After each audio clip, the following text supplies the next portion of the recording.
Kyle Ellicott, and we have an energetic, sustainable episode for you. I'm full of puns this week. I'm full of puns here on VCTV, but really we're going to be talking about what's happening and the future of investing and opportunities around energy and sustainability and why these two areas are more important than ever, but also how technology is integrating into them and pushing their industries forward when traditionally they've been very established, very slow to move, and very slow to integrate any kind of new technologies before they have been dramatically proven out. And at that point, old news. But we've got one of the best and the brightest here in the industry to share his thoughts with us as to where this is all going and also some of those areas of opportunity that are starting to rise up that we should be paying attention to. We'll get to Keith here in just a moment and start diving in. But first, a big thank you to you, our audience, for tuning in. If you like what you hear today, make sure you click that subscribe button. And also, if you are interested in being on an episode here at VCTV, like Keith and other investors that we have on here, do reach out, and we'd love to find the right topic of technology, industry, or region around the world for you to speak on. And entrepreneurs, this is not just a show for investors, it's also a show for you, not just to be educated, but also to get on and pitch us as investors focused on your area of expertise, along with getting real-time feedback on your company, product, or service, and build a foundational relationship with us as investors along with the entire live audience. Do reach out to the team and or myself, and we'd love to find the right set for you. And last but not least, a big thank you to the LA Token team and Emmanuel, along with Maria, for making VCTV possible every single day. With that, I'm your host, Kyle Ellicott. Let's go ahead and dive in. Welcoming today's guest, Keith. It's a pleasure as always, my friend. Welcome back. A little intro and a little background for everybody. Oh, sure. Yeah, I think anybody who's been watching the show the past month has heard my intro a few times. But let me tell you about the accident of how I got into energy and sustainability.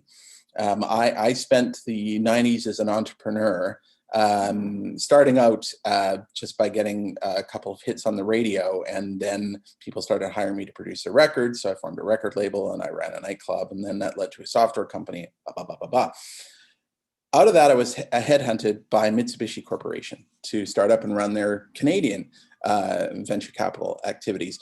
They had had a $1 billion capital gain the previous year from the sale of a Canadian telecom company that they'd invested in the Kanata, Ottawa region. So much great innovation came out of that Nortel center there in the late 90s, right into 2000, and then it all came apart. But still, so many smart people went on and did amazing things out of that. So they were thinking they were going to do more in this area of media and software, etc. And so I was the right guy for that. But then the dot-com collapse happened, and suddenly they were like, a lot of money's being lost in those areas. Maybe not. Where are you located? You're in Vancouver. Oh, well, there's all that activity going on in Vancouver around fuel cells and batteries and this. Yeah, learn about that. Okay. Yeah, Why not? Yeah, I'm a fairly smart guy. I can figure this out. Thank goodness I did 2 years of chemistry when I was in university, because I suddenly needed that vocabulary every day and really had to bone up on my science.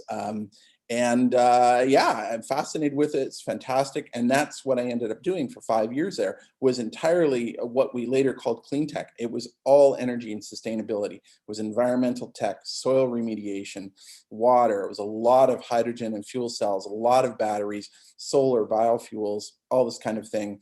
I was thrown into the deep end and discovered that I knew how to swim, and that was fantastic.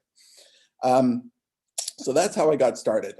From there, I went on over a beer. The managing director of BASF Venture Capital told me that they really didn't know what they were going to do for the US. So I took a weekend and I wrote him a business plan and handed it to him and said, here's what I think you should do for the US. And if you'd like me to do it, I'd be happy to. A few months later, I was president of BASF Venture Capital America, set up their office in Silicon Valley. And BASF being the world's largest chemical company, a lot of what I was doing was focused on the energy and sustainability area. Again, investments in fuel cells, investments in catalyst technologies, investments also in food and agriculture, which is, as you know, is an area that I'm really excited about. Moved on from there to Pangea Ventures, where for 10 years, I raised funds 3 and fund 4, administered the initial investments out of those portfolios, and saw a couple of exits as well. And now here we are in 2020. I've split off from that, and I founded my own new company, which is still pretty stealthy, but it's called Upper Stage Ventures. In addition to that, I am the chairman of the Foresight Cleantech Accelerator Center, which is Canada's largest cleantech focused accelerator, almost 500 client companies through that now.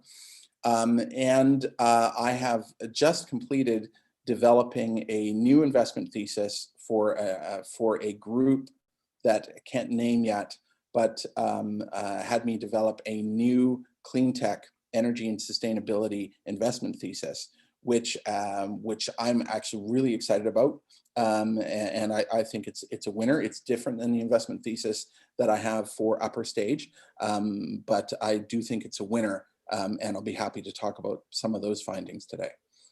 Awesome. Thank you so much, Keith. And we're also joined today with another guest, Lubna.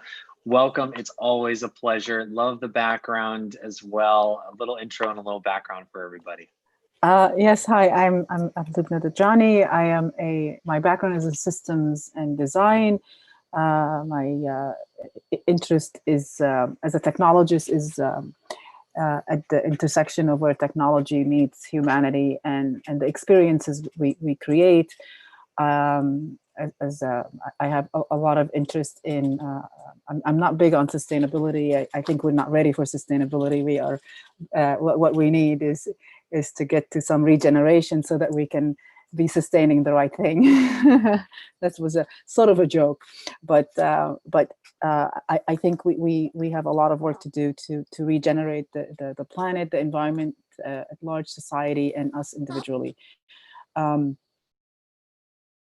I have been working quite a bit lately with on investments. So I'm in social entrepreneurship, and I'm a big believer in that we need to move from vertical wealth accumulation to horizontal wealth creation through the enablement of regenerative, social entrepreneurship and the adoption of regenerative practices. So I'm working with a few people out of as of late, since last we spoke actually a bit more around investment, micro and small investments in mostly in women startups, tiny little startups that are very culturally aware and that collectively create regeneration within their micro communities, looking at community currencies and regenerative and healing architectures.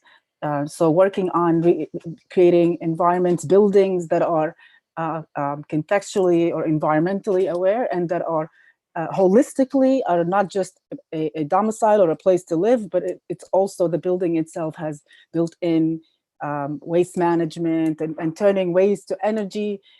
Yes, solar panels, but even vertical walls that are depending on the position, be it not only a energy harvesting, but also agriculture and food so that they can be as self-sustaining and as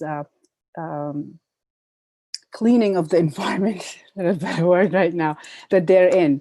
And with, for example, some of the stuff we're looking at in Lagos, where, you know, these villages that are semi in the water pretty much, and architectures that would, you know, so that those are some of the challenges that I'm putting out there and that I'm bringing those teams around, that we are working on on our investments and the things that we create to be regenerative for the environment, respectful of the culture, and that enables us to celebrate the culture by honoring it rather than normalizing it, if you will.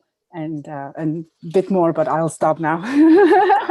No, I love it. Welcome back to both of you. This is great. You're both working on so many awesome things and such exciting things for the world as well. And just kind of diving into that. I mean, both of you touched on energy, you touched on sustainability, and that's what the topics are today. And would love to kind of hear your thoughts as to where things are currently around these areas, what is happening, what is not happening, and where are we looking to go here in 2021. But just to kind of sum that up, what is the current state from your view on the ground of energy, the future of it, and sustainability? And Keith, we'll start with you, and then we'll come back to Lubna as well. Sure. Well, for several years, clean tech has been a dirty word. For more than a decade, really. It coincides with the financial crisis of 2008 to 2009. Up until that point, clean tech was at its peak.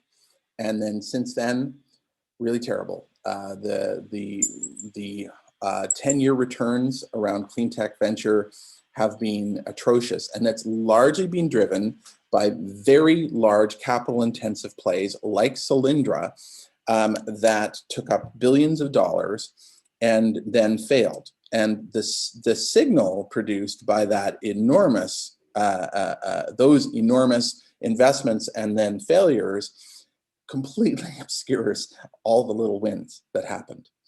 But because we measure things in dollars, I often think it's more interesting to measure things in terms of deals and to look at, if you were to look at just categorize things in deals that produced 1 to 2x, 2 to 3x, 3 to 5x, this kind of thing, versus the ones that were 0 to 1.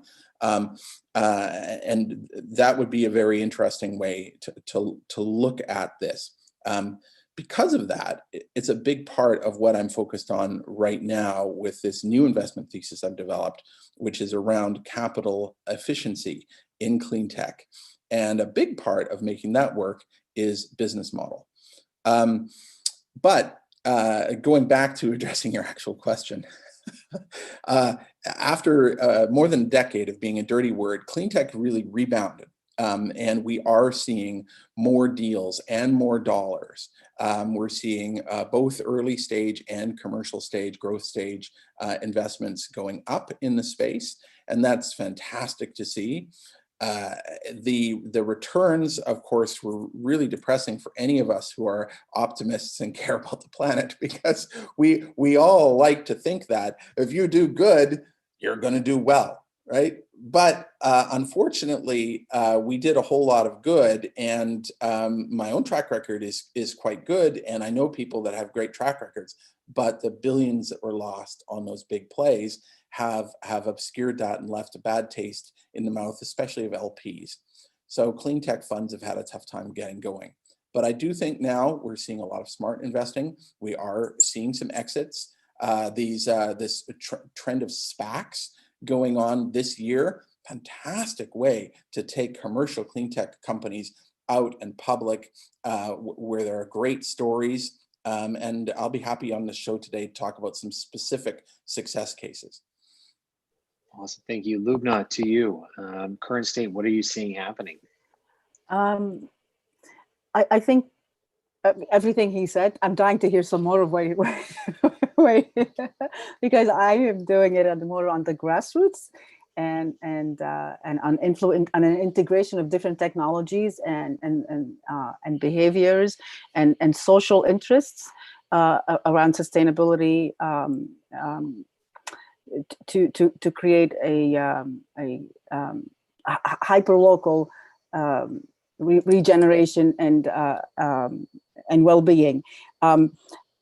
But I think on one hand, I think that given the current state, I think that we've been a lot of progress made towards moving to more investments and to becoming more aware of the fact that we need to invest in green energy. We need to move to a more regenerative practice.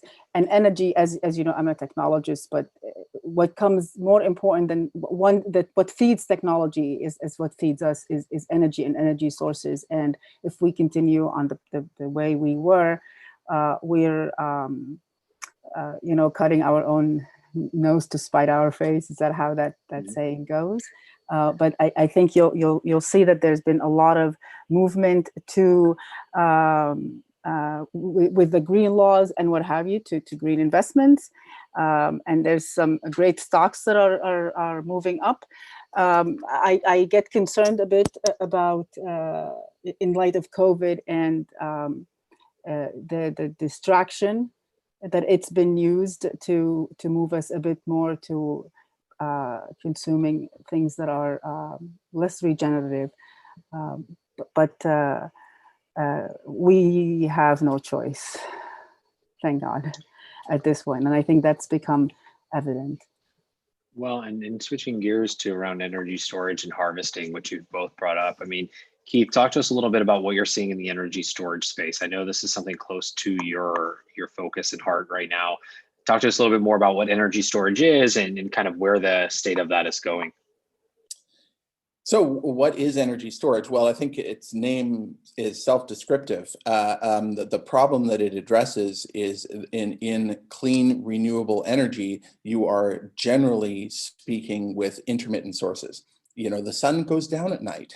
The wind doesn't always howl. There are some non-intermittent sources like geothermal, pretty stable. Okay, that's great. But if you want to get energy out of the sun and out of the wind, at the moment, economically, you have to use it as it's being generated. Batteries just aren't cutting it, right? The big banks of batteries that people thought they could put out there, the cost associated with the storage became so high that it was more economic to go and buy the electricity from fossil fuel sources, non-sustainable sources, wherever they could get it. And especially at night or when the wind is quiet, you needed to get the electricity from somewhere. So the figure of merit to focus on here is the levelized cost of storage. That's the cost per kilowatt that you incur for the storage. Not just the generation has its own cost, which will include amortization of your CapEx and all of that. But the storage itself has additional costs, which a lot of people didn't think about when they first were making the big push to renewable sources. Levelized cost of storage is traditionally cheapest in places like what we have here in beautiful British Columbia, Canada, where we have all this rain and we have all these mountains and these natural reservoirs or almost natural reservoirs. Very easy for us to have all this hydroelectricity. In fact, we don't even use the word electricity as commonly. We talk about hydro bill here because everything is hydro powered. We have very, very green electricity here. But most places in the world do not have this combination of weather and topography that allows for super cheap storage. And if anybody's confused about why that's storage, you store the water, you run it over a generator, and that produces the electricity. It rains, you get more water up there, and there you go. So in areas like this, we have very cheap natural storage, but most places do not have this. They don't have the weather, they don't have the elevation difference, and so they have to come up with something else. What I'm really excited about, the specific opportunity, is a company called ESS out of Portland, Oregon, Energy Storage Systems. It's a very, very generic name. It describes what they do. But the key here is their levelized cost of storage is as low as getting into pumped hydro. It's extremely low, very, very effective. And part of the reason for that is that the materials they use are abundant anywhere in the world. You've got no supply chain issues with this because it's an iron chemistry. They use two different oxidation states of iron, literally dirt cheap, literally found everywhere on the planet. iron is there. And the electrolyte, the liquid that they use for this, is literally salt water. It's sodium chloride or magnesium chloride in water. Again, very abundant, very, very cheap, and very, very safe. Both of these things together. If there was to be some failure, if some idiot drove their car into one of these storage facilities and it leaked all over the place, what happens? You got a bunch of rusty salt water in the ground. You know, there's no toxic chemicals beyond that, right? This is extremely safe stuff. So that's a big factor. And the other big factor here is, and I talked about amortization a couple of sentences ago, is the fact that these things run for 30 years. So you put in the CapEx one time, and then it's just OpEx for 30 years. So that makes a very, very cheap cost of storage. Very safe, very sustainable. I'm extremely excited about this. And there are other interesting solutions coming along, but generally speaking, I'm not a big fan of the other chemistries around flow batteries. I like the idea of flow batteries, but their chemistries are problematic. Their materials are exotic or expensive or toxic or all of those things. I really like what ESS is doing. Well, thank you, Keith. And Lubna, I want to come to you around energy harvesting. I know you're making some investments and bets on this space as well. And anything further to add to Keith, but also talk to us a little bit about energy harvesting and where you're seeing that going today with some of the investments you're making. I really wanted to hear some more about this. I did not actually know about this technology, so I want to just punt it right back. I think I'm going to become audience in this one. Oh, no worries. I mean, keep going. I'm serious, Keith. This is like blowing my mind, and I'm in the middle of architecting this investment and challenging these architects. So I'm like wanting to pick your brains on some of the what I should throw into the mix for them. I love it. This is what we do here on VCTV. We bring people together. It was joked about as Kevin Bacon, the Kevin Bacon effect on our last episode. So definitely need to get you both connected one-on-one afterwards. And keep going. If there's anything else to add, if not, I've got another question for you. I'll throw to you in just a second. No, I mean, I've just described basically the advantages here. These things are shipped in standard containers. So this is not something small. This is not something you would put on your personal property or that. These are shipping containers that get trucked into location and put on a concrete pad. They're significant, but they're great for solar installations, for grid storage, or even for an industrial or perhaps a multifamily type of large apartment complex that has the room for this and wants to be entirely sustainable. This could be a good solution. But grid storage is really the exciting market for this. And when you mean grid storage, are you talking about microgrids or are you talking about much bigger grid? Oh, go ahead, Lubna. No, I was just... Yeah, there's no reason with a single container of this, you're really limited by the electrolyte, right? How much volume of electrolyte can you store? So a microgrid with one container of a ESS unit, great. Fantastic, but you want to have a larger generation setup. Then it's just modular. You put out more of these things, more electrolyte, more storage. That's as simple as it goes. Love it. And talk to us a little bit about SPACs. And then I've got a question around supply chains, but SPACs. You wanted to talk about SPACs. Tell us about this new investment vehicle that you're seeing clean tech actually get some love. Whereas in the past, historically, like you said, it was kind of traditionally a bad word that people would sit away from. Well, in Canada, SPACs have got a bad reputation. There were a number of really disappointing SPACs that occurred in Toronto in particular. But this year, we are seeing a lot of SPACs. An investment banker friend of mine in New York said that over the previous 15 years, he had done a pretty steady amount of SPACs. And then in 2020, he'd done more SPACs than all of those years put together, because suddenly it's just It's very attractive, very fast-moving way to take a company public. These are essentially, they're called blank check companies. So SPAC stands for Special Purpose Acquisition Company or Corporation. And the SPAC raises money and goes public without really any holdings. It just has a business plan. It says, we're looking for a company that's going to fit these criteria, and we're going to acquire it, and it's going to go public through that acquisition. They don't need to go public, but generally when people think about SPACs, they're thinking about an exit, way to go public. So called a blank check company because at the time that the investors put the money in, they don't really know. They may have a general idea, they know a strategy in that, but they don't really know what is going to get acquired. But they trust the manager to have good judgment. They like the strategy, whatever. And often there are terms under which the money would flow back to them should a transaction not occur within a set period of time. So they get comfortable with that. They give the manager the money, and then the manager's probably already been hunting for a while, but now they're very active and they can start to negotiate with comfort that they have the money to acquire a company. And then that private company, presumably private, there's no reason why it couldn't be a public company, but that company now, its assets get owned within this public kind of shell.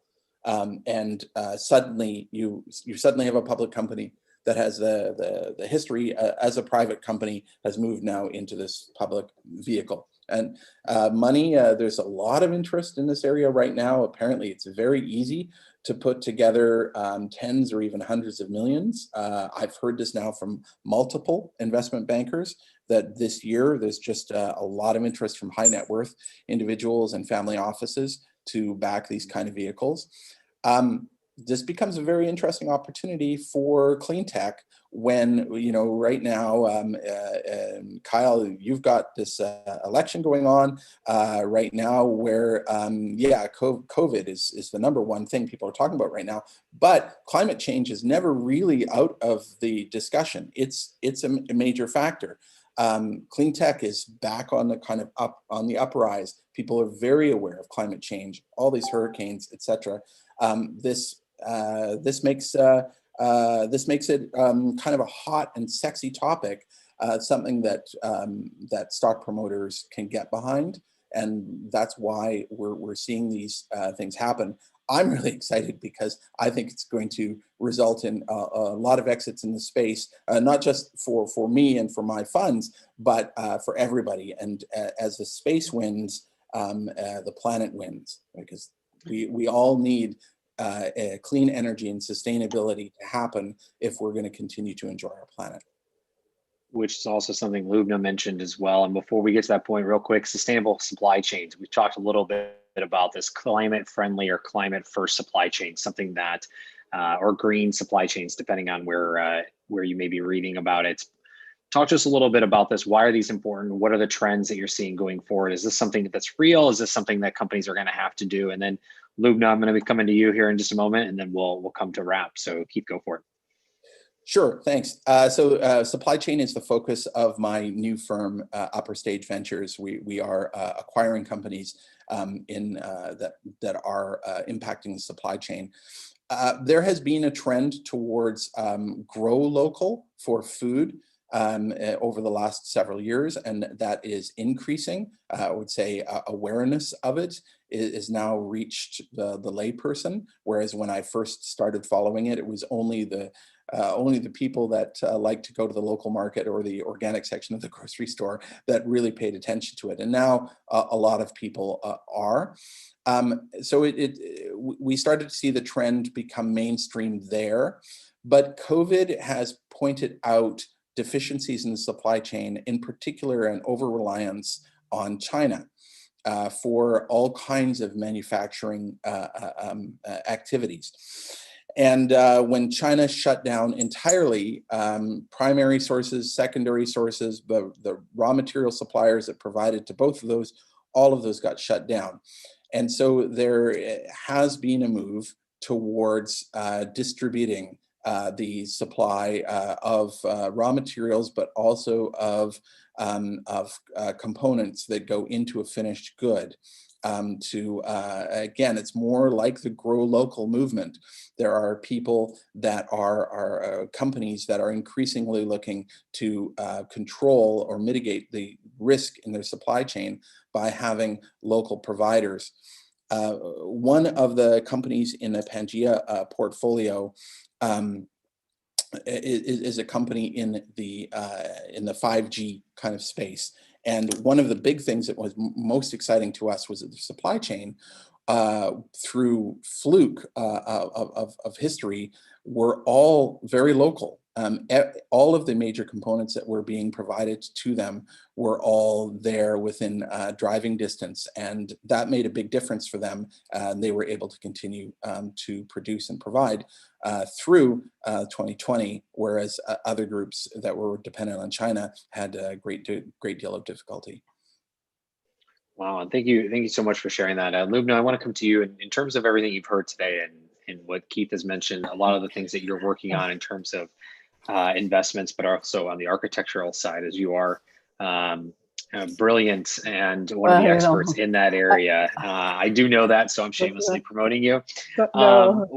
Where are you seeing areas of opportunity that people should be paying attention to when it comes to sustainability and some of those efforts that you're working on now more than ever? I think we see that, as he said, that the lowest price or the most economically efficient is no longer necessarily the meaningful long-term solution. I think it's not just moving local sourcing, but also having a better understanding of your value map.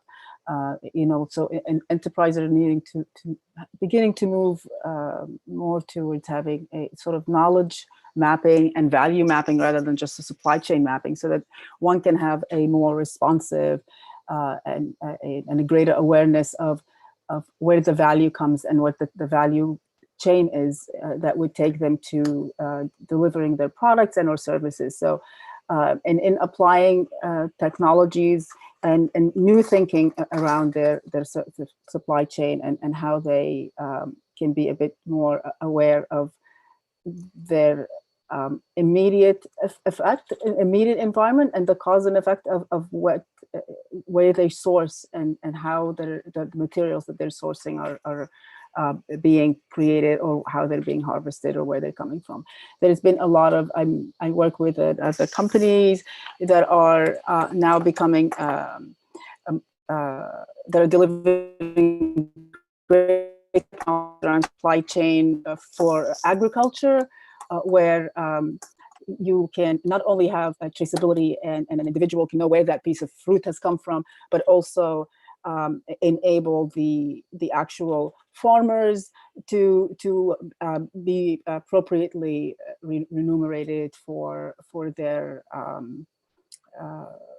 crops, and for the entire trend. The entire value chain or supply. I just keep going to value chain rather than supply chain in the thinking, because if we, I think we need to revamp all of our mental models for how we measure value and how we measure success and profitability. So we're seeing, at least I'm working quite a bit with my team on building value maps that look at where the supply is coming from. What is the field of effect of when something is being used? What can it be? What else could be used? How do you have dashboards and that would enable you to quickly see visually a map of where you're at and how you could redirect dynamically.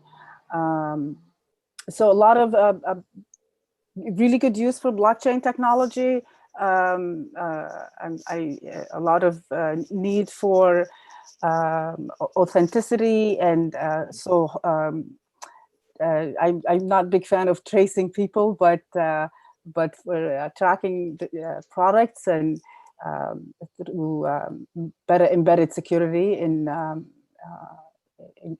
supply chain. So you'll find even all the way down to the chipset level, there is new thinking and stronger focus on securing even the supply chain of all the way down to the embedded components of a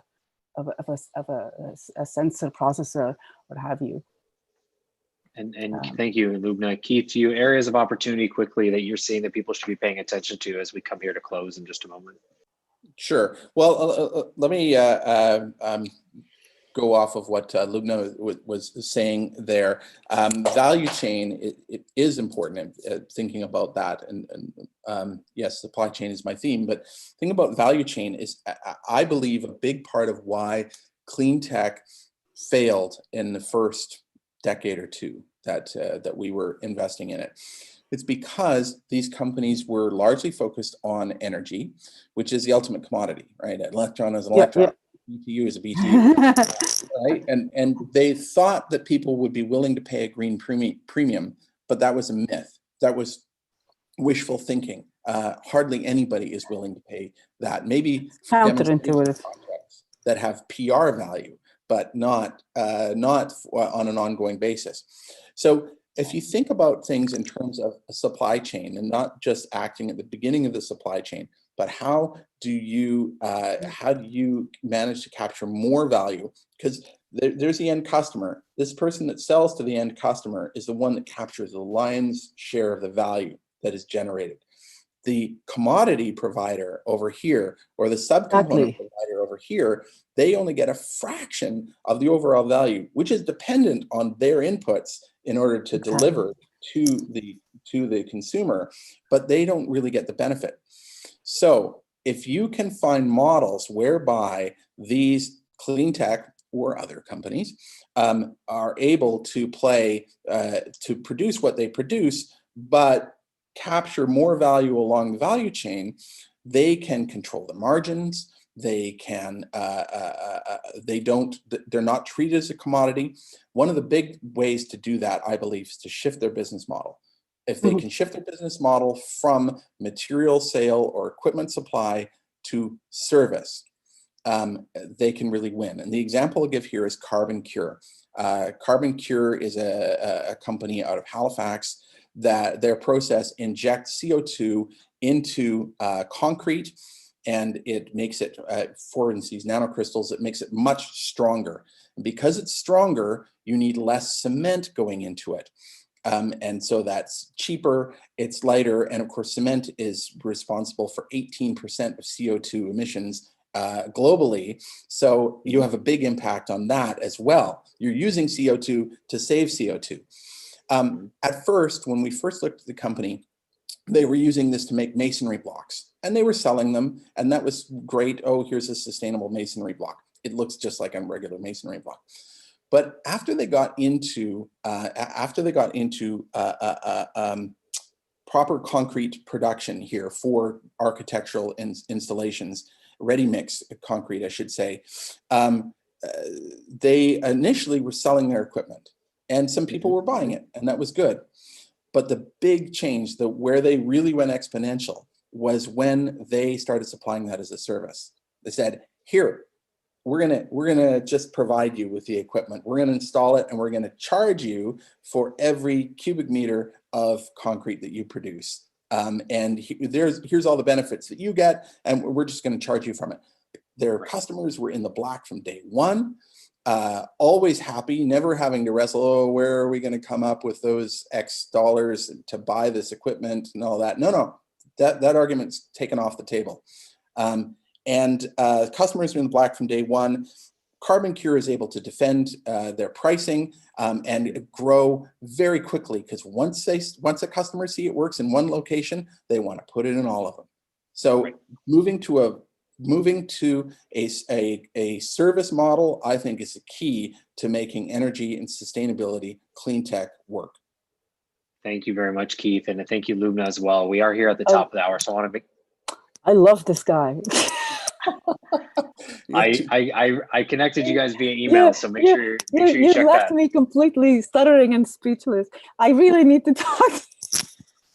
You guys have been connected via email. We'll definitely make this happen. And real quick, where can everyone find you to continue the conversation online? Lubna, where can everyone find you? And then Keith. Just Lubna Dajani or at Lubna Dajani at anything practically. And LinkedIn, Twitter, you name it. Lubna Dajani at Gmail. Wonderful. Thank you, Keith. Where can everyone find you? Lubna already can find you. I got you guys connected, so she doesn't need to know. But for the audience, where do they need to know? Yeah, you can find me on LinkedIn. It's a great way to follow me, or you can follow me on Twitter at Keith A. Gillard. My new company is upperstage.ventures, but the website is just stealth site. You can see a nice logo if you want. Everyone loves a good logo. Keith, Lubna, thank you so much for your time today, your thoughts and your insights. Greatly appreciate it to both of you. To you, our audience, thank you so much for tuning in. If you like what you heard, click subscribe, give us a thumbs up. Do reach out if you'd like to be on a show like today, like Keith and Lubna or other investors. We'd love to thank you, Keith. We'd love to find the right industry, topic, technology, or region around the world for you to speak about. So do reach out. And entrepreneurs, there's also an opportunity here for you to jump up on our virtual stage, pitch us as investors focused on your area, get real-time feedback on your product or service, along with exposure to our live audience. Also, a big thank you to the LATOKEN team and Emmanuel, along with Maria, for making VCTV possible every single day. Make sure you check out Keith and Lubna online, and also make sure you add context as to where you met them or in terms of the conversation you would like to have with them. With that, I'm your host, Kyle Ellicott. You can find me everywhere online at Kyle Ellicott, and we'll be back here tomorrow with more VCTV. Take care, everybody.